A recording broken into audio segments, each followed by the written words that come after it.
Welcome back. It is Thursday, December 19th in the NBA. My 6 best bets are on the way. In this video, we have a couple player props, we have a spread pick, and we have a same game parlay for Thursday's NBA action. We got a ton of games on the slate. But as always, my name's Austin, and we dive into a recap of how we did the day before. Technically no Wednesday NBA games, but on Tuesday, pretty good day in the NBA in-season tournament championship game between the Thunder and the Bucks. We had day one of our ladder challenge, which cashed. We had Giannis Antetokounmpo under in points. The comment section literally hated that one.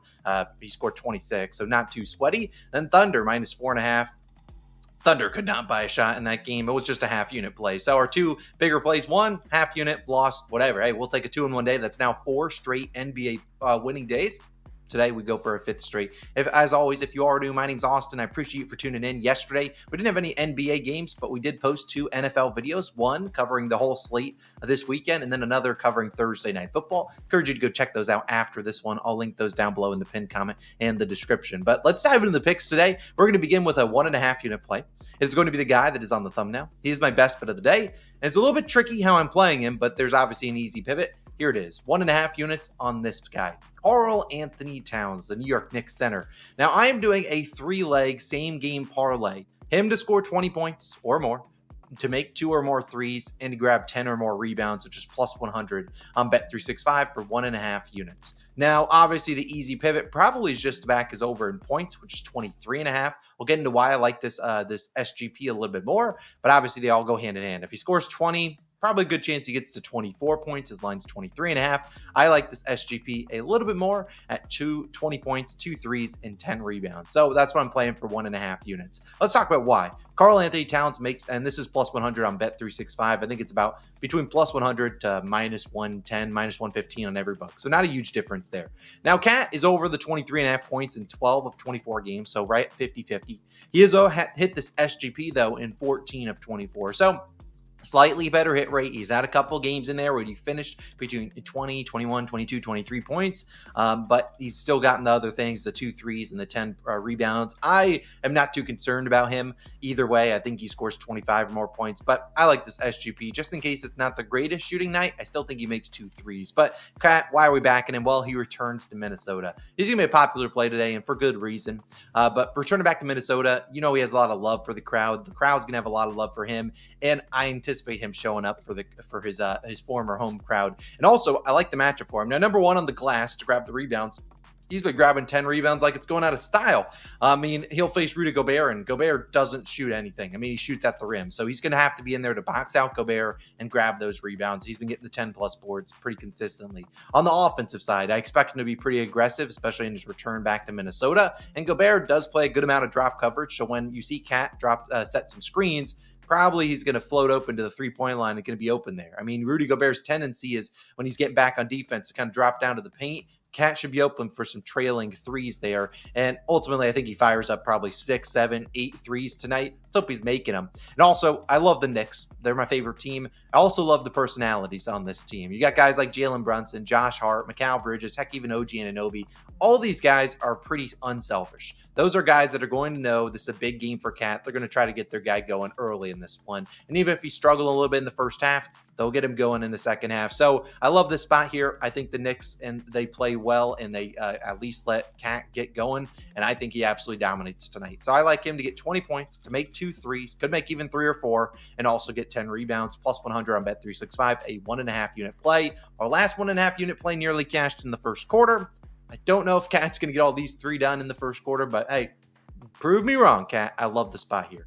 My second place can be an over on a guy that I know a lot of people probably won't like, and that's okay. I love the spot for him. It's Draymond Green, over 19.5 points, rebounds, and assists, PRAs, minus 115 on DraftKings. Now, I could try to give you an individual line I like. Hey, Austin, I can't bet PRAs, points, rebounds, and assists. Which individual line do you like the most? It's so hard with a guy like Draymond because there is a world he could score 10, 15 points. There's also a world he could grab 10 or more rebounds. He also could somehow get to 10 assists. I could get a triple-double for all I care. So it's hard to pick an individual line, which is why I do PRAs here. Now, Draymond is averaging 9.3 points per game, 6.3 rebounds per game, and 5.8 assists per game on the year. About 21 PRAs in about 28 minutes. He's over this line in 13 of 23 games. Has had 3 games where he ended on the hook with 19. His minutes early on in the season were a little sporadic. In fact, he was under the first 4 games. So if you look at 13 of his last 19, he's gone over. 16 of 19 has ended with 19 or more PRAs. So a pretty good floor here. But I've liked what I've seen. 25 minutes in 14 straight games. Now, they just traded for Dennis Schroeder, adds another body into the rotation. But again, Dennis Schroeder and Draymond Green aren't really going to overlap minutes in terms of, hey, Dennis is on the floor, Draymond, get the heck out of there. That's not really, they don't play the same position. And additionally, I look at this matchup against the Grizzlies, a team with a lot of size. We think about the guys they have. They have Brandon Clark and Jaren Jackson Jr. in the starting lineup.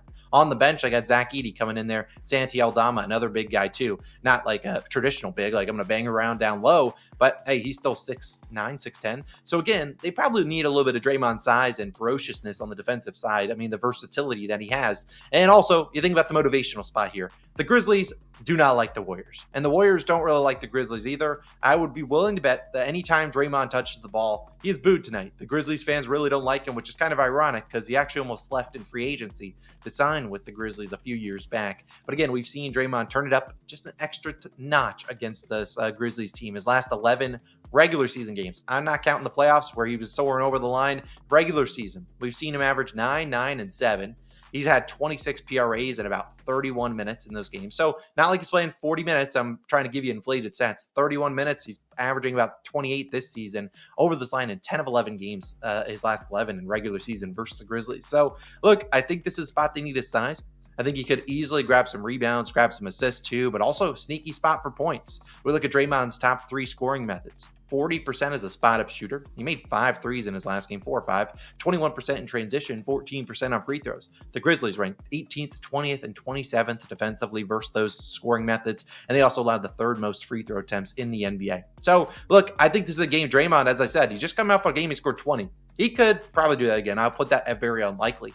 But he could score 12, 14 points here. And like I said, they'll need a size out there to grab some rebounds given the size the Grizzlies pose. So I look at this as a spot for the Warriors who don't give up a lot of points in the paint, force the Grizzlies to shoot some threes. And if they're missing the threes, hopefully Draymond's grabbing those rebounds. He's also come off the bench recently and 2 of his last 4 still hit the over in some of those games. So I really like this spot here for Draymond. I think it's a motivational spot here. Sometimes you got to pick and choose the ones you think Draymond's aggressive and engaged in.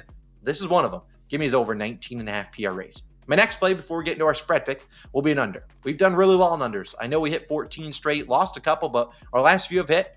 We had Giannis's under as our most recent one. This is going to be one that I like. It's RJ Barrett of the Toronto Raptors, under 26.5 points, minus 118 on FanDuel. Now, in my opinion, this was DraftKings minus 120. In my opinion, this line is priced at the ceiling. Now, there is some injury questions here. Jakob Poeltl is out. I don't actually think that hurts us here. But who else is in there? Scotty Barnes. Now, in my opinion, this line is priced as if Scotty Barnes does not play. Now, he was upgraded to questionable. There is a chance he's ruled back in. I am anticipating him not playing. And I honestly don't mind either way. If Scotty Barnes is in there, this line's going to drop a few points, and you're going to take the ball out of RJ Barrett's hands. Scotty Barnes, your point guard, blah, blah, blah. If RJ Barrett is in there, and Scotty Barnes is not, then we're going to see RJ have to be the number one guy, facilitate for his teammate. So either way, I like the under here. Now let's talk with RJ this season, who's averaging 23.5 points per game. He's under this line in 15 of 24. He is under an 8 of 13 without Scotty and 7 of 11 with him. So again, the hit rates are not really too different here with or without Scotty. His usage will go up. But again, if he's without Scotty, he has to facilitate for his teammate. So it's not like he's becoming the only one that can, like, hey, guys, get the heck out of my way. I'm going in scoring 35 points. We look at his second most primary scoring method. It's as the pick and roll ball handler, where the Nets rank first defensively. His 2 other primary ways of scoring are in transition and on free throws. Those are 2 areas of concern for me tonight, as the Nets are not the best team stopping transition points and also stopping guys getting to the free throw line. However, the Nets are coming off a game they just gave up 130 points. I think they're a better defensive team than that. I think they show up a little bit better defensively, and I think they can limit RJ Barrett here. Heck, if he scores 25 points, I'd still say that was a good game for RJ. 27 is a high line for him. So I'll take a chance here. I don't think he's a 27 points per game scorer. If Scotty's back in, great. If he's not, oh well, I don't care. With no Poeltl, I really see this affecting the screens that he's getting. So instead of going one-on-one on guys, he's normally getting some screens. I don't really trust Kelly Olynyk as a screener or Chris Boucher either. So I don't see him getting a lot of easy open looks. And we think about who's going to guard him. They got Cam Johnson, Ben Simmons, Dorian Finney-Smith, two guys that I all categorize as pretty good defenders. If Scotty is inactive, we're going to probably see DFS, Dorian Finney-Smith, on him, and DFS is a pretty good defender too. So I like this spot here to fade RJ Barrett. I just think this is a ceiling price. He's been better at home, but a lot of his home matchups have been good, like against the Pacers and Bulls and Lakers. I don't like this spot for him as much. Slower paced game. This line's, the over-under in this game is in the 218. So slower paced game. I like the under 26.5 points. Now I'm going to throw it to Logan. He's got a spread pick. Thunder couldn't come through for us yesterday, or 2 days ago on Tuesday. Not going to hold it to him. They shot like 5 for 30 something from 3. That's going to happen. You're going to bet on teams. They don't make shots. You can't shoot the basket for him. But either way, Logan's got a pick today, and I really like it. Logan, floor is yours. So for my favorite pick today, I'm rolling with the Utah Jazz +5, -110 odds on Fanatics. Currently your best value there. Now I know the Jazz are not a team we want to run out and go back normally, but in this spot, I do like them. You have to hear me out on this one, because I know the last time you heard me out, it was Thunder, and I can't even make that type of shooting up. But this is a totally different game. Last time we backed the Pistons, actually, they almost choked the cover in overtime. They made me sweat. They made me contemplate life itself. They did end up winning that game outright, but they did not look good down the stretch. Detroit shot in that game. I would argue that was perfect storm for them anyway. They shot 50% from the field and from 3. I'm willing to bank on regression coming today and against the Jazz. I think they will be beneficiaries of that. Look at the line in this one. I'm not saying this is the reason why I'm picking it, but you got 5-20 Utah, only getting 4.5 points, 5 on this book. They just lost by 37 against the Clippers. So you really ask yourself, like, does this line really make sense? I think it's a little bit generous to the Pistons side, but I don't think it's warranted though. Even though Utah has been terrible defensively, they're still third best in 3-point percentage made over the last 3 games at over 40%. So they're still able to keep themselves in some of these games. Now, not the last one, obviously, but they're going to play better than that. National Blood Association strikes in random times. Sometimes you're on the right side of it. Sometimes you're on the wrong side of it. Utah, wrong side of it last time. Detroit is 25th in opponent 3-point made percentage this season. And that's also what kind of let Miami creep back into that game late in that game, even though Miami only shot 28%. So Miami shot terrible. They still hung around with Detroit. They still took it to overtime. And I still think Detroit's liable to give up the 3, and I think Utah is liable to make the 3. Utah also can play a pretty sloppy style of basketball, which is why I'm always hesitant to back them. They lead the league in turnovers. Again, that's not going to win you a lot of games, but the Pistons are only 22nd in turnovers forced. So it's a beneficial matchup, at least for Utah on that front.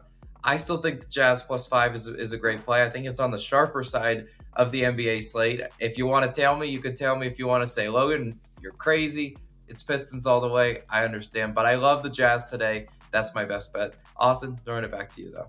The Jazz haven't been kind to us, but I do like this spot here. Laying points with the Pistons at -5, that is bad for business. Hopefully the Jazz show up. They're fully healthy. I hope that team shows up, makes some shots. Certainly confident coming off a 37-point loss. Let's hope they show up tonight. Now, my 5th play is going to be one that I'm going to be honest, I'm not going to spend a lot of time on because I did give this out to our DubClub yesterday, and the line has changed. That is James Harden under 3.5 made threes. Now, if you go and check it out, some books even have this at 2.5.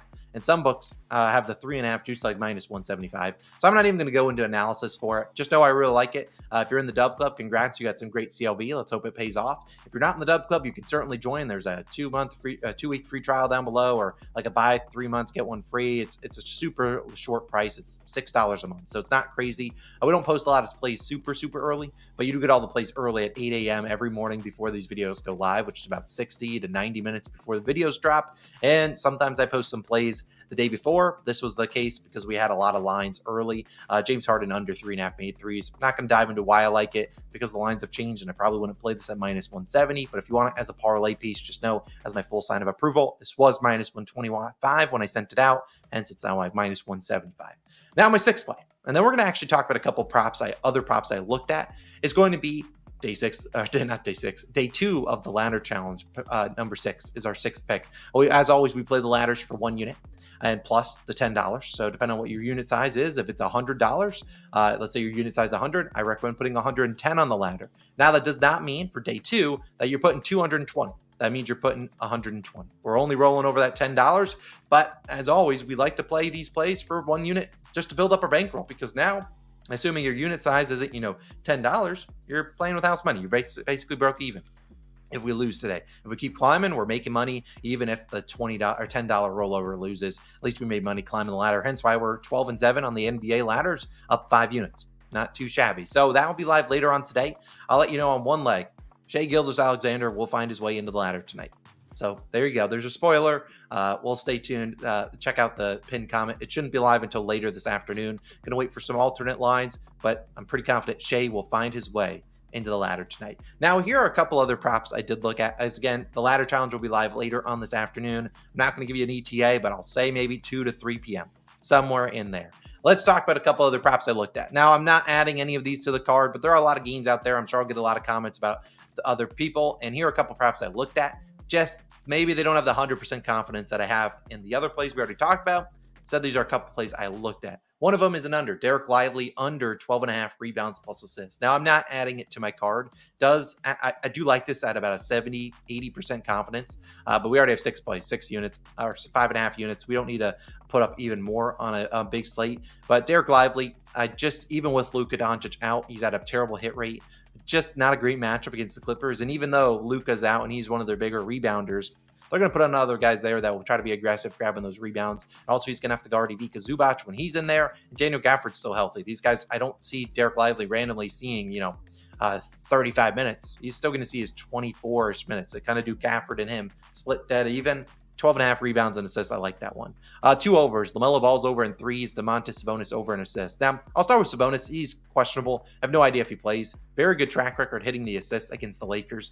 His role has kind of changed a little bit with Malik Monk in the lineup, but I still think with AD playing a lot of drop coverage, they could maybe use Sabonis as an offensive hub, get it to him, let guys do a lot of dribble handoffs and things like that. They should get some open opportunities. He's had a pretty good track record against this Lakers team in terms of the assists. He set this in 3 straight versus them. Had 10 assists earlier this season versus the Lakers. As for LaMelo Ball, I really like his over in 3s made. What we think about the team he's facing, the Wizards. They give up the second most pull-up 3-pointers in the league. What does LaMelo Ball do more than anyone in the league? Pull up 3-pointers. In fact, he attempts the most in the NBA. I just didn't want to take LaMelo and watch him go 3 for 12. 3-point props are cursed for me. Since I gave this out and it's not an official play, he'll make some 3s tonight. But man, I am not getting involved with another 3-point prop just yet. If that one goes, I'll know. All right. If that one hits, he gets 4 3s tonight. I'll be like, all right, we're feeling good about 3-point props. I'll bring them back tomorrow. But as for now, I ain't getting involved with it. But those are 3 other props that I did look at. And that if you're like, Austin, bro, let's bet the board, baby. Christmas is on the way. I'd add those 3 to the card. I just don't want to have 9 picks today. And I hope that makes sense. So, hey, our 6 picks, you already saw them in the video. Let's go 6-0 today. I'll have day 2 of the ladder challenge posted later on today. When it is live, I will link it somewhere on the screen, the YouTube short. You obviously will get it early if you're in the DubClub, as well as a YouTube member. And then, of course, if you want to go check out those 2 NFL videos, one of them's Thursday Night Football, the top one. The bottom one is us going through every single game. So maybe if you have a long car ride, you can listen to us talk about some all the NFL games this week. So that's like a 45-minute video, the second one, the bottom one. Either way, have a great Thursday. Good luck on all your picks, and let's make it a 5th straight winning day. I'll see you guys back again in the next one. Let's keep climbing. Peace.